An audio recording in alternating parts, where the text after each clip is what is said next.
Hey there again, AP Environmental Science. Here we go with sustainability, economics, and equity. And there are world agencies that govern these policies.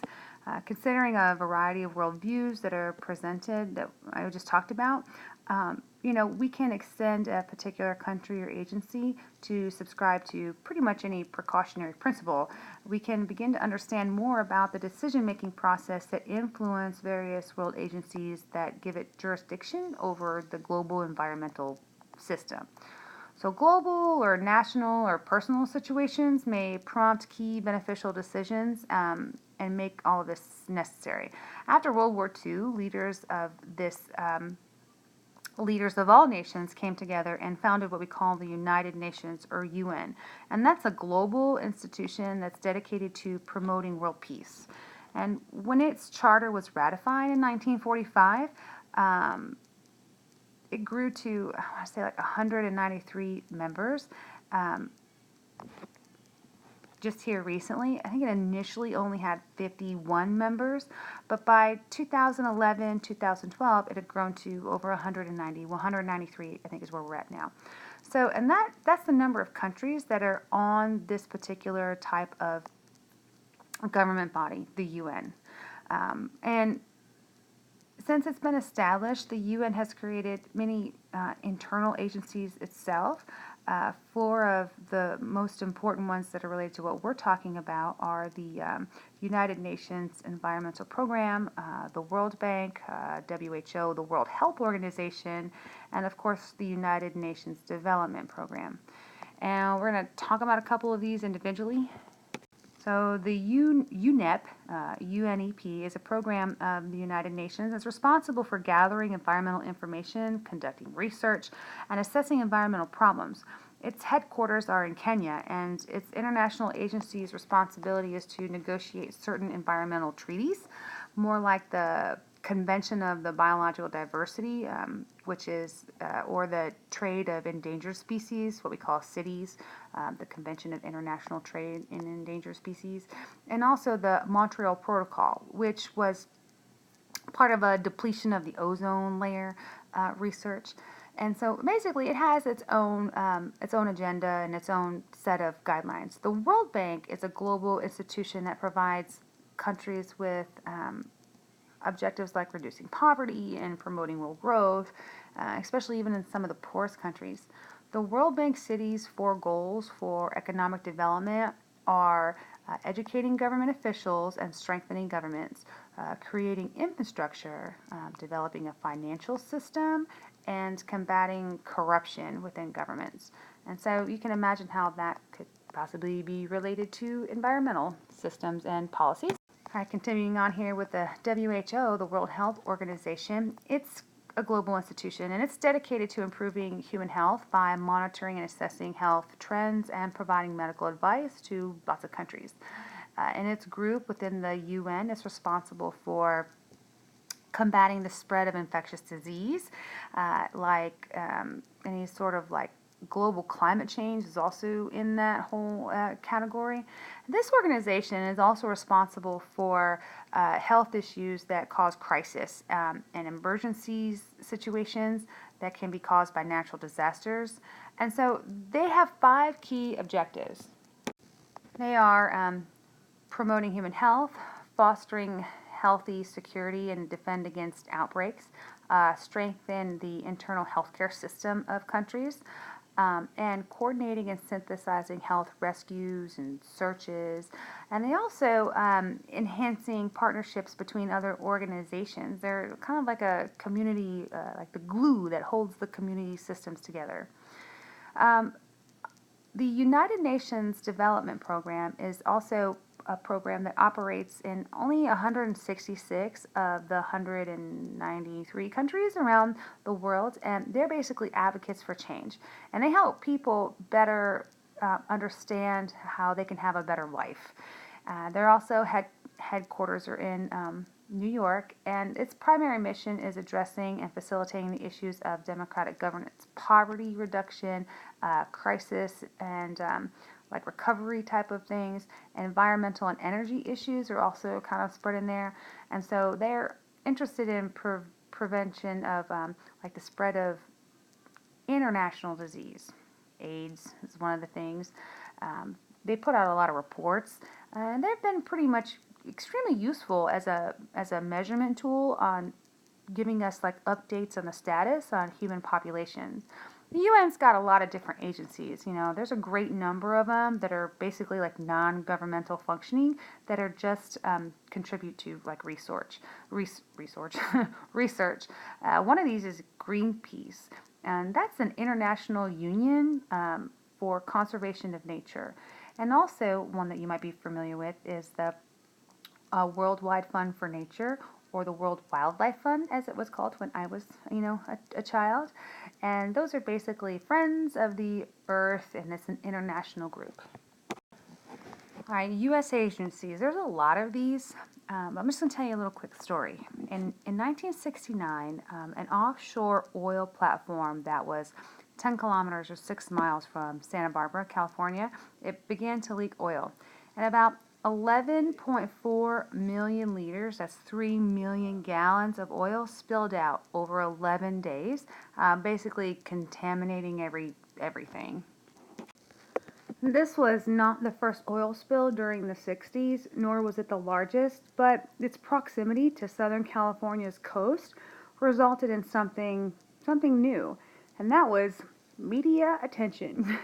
So daily television news reports of dead seabirds and fish and dead marine animals, as well as like large stretches of oil-streaked beaches, basically shocked America, and government officials too. And the Santa Barbara oil spill caused a major shift in federal policy that day towards incorporating an awareness of how human society is affecting the environment. The first Earth Day was April 22nd, 1970. That's particularly the result of the public's reaction to this Santa Barbara oil spill and other environmental problems that surfaced during the 1960s. One of them was Rachel Carson in her book that came out, Silent Spring. There were a lot of them. They had this symbiotic relationship with this particular oil spill. Before 1970, environmental policy basically focused on biological and physical systems as an economic resource for industry. But after 1970, sound environmental policy expanded to include the idea that economic benefits must be placed on these environmental systems and environmental quality. So, since that early time period in the 1970s, several U.S. agencies have been created to basically monitor human impact and on the environment and on human health.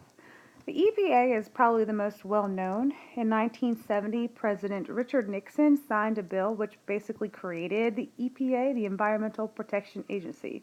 And they oversee all government efforts that are related to the environment, including science research, assessment, and even education. Its headquarters is in Washington, D.C., and the EPA also writes and develops a lot of regulation. And it works with the Department of Justice and the State Department, as well as the U.S. Native American governments, so basically to help write and enforce these regulations.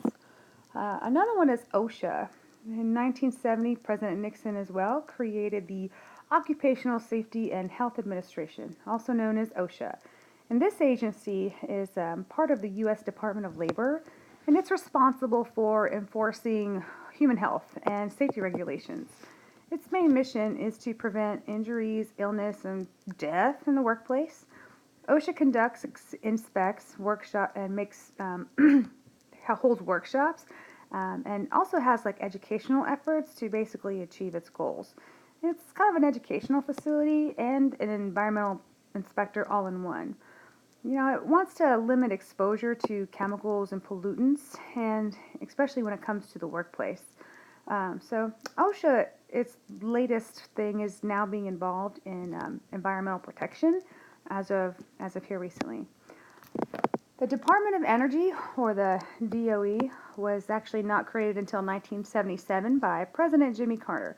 And he signed this into law, and it basically has the advantage of monitoring energy and economic security in the United States when it comes to energy. So, among its top goals are scientific discovery, innovation, and environmental responsibility. Within the Department of Energy, we have energy information agencies, which basically gather and use data. They not only do it for the US, but they also do it for other countries too. A number of measures of indexes are used to evaluate sustainability. So here we're going to talk about these measurements and also views. Eventually, some or all of these will become more directly involved with measuring and assessing sustainability. Assessing, not obsessing. Despite the variety of economic indicators that are used around the world, there is still a call for measurement to report on like status of human beings and specific goals, and are we making ground? And there's just a variety of ways. Now we're going to talk about two. So the Human Development Index, or HDI, is a measurement index that combines three basic measurements of human status: life expectancy, knowledge and education, and as shown in the adult literacy rate and educational attainment, and a standard of living, as measured usually by GDP or per capita, which is basically someone's purchasing power. So HDI was developed in 1990 by an economist from Pakistan, and he used England and the United States to develop this HDI index. And it basically serves as like a ranking system of countries in order to determine who's developed and whether or not they are considered developed or developing or underdeveloped. And so HDI is a value system that's placed amongst an actual country. Now, the Human Poverty Index is an index that's developed by a United Nations.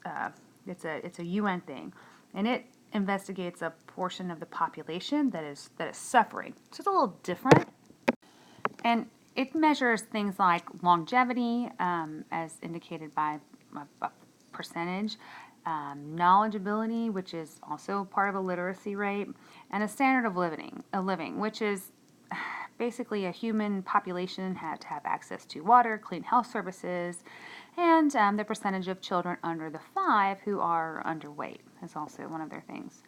So it's safe to say that we use these two types of indexes to overall rank countries and determine their poverty index. When we plot this on a map, this is HDI that you're looking at here.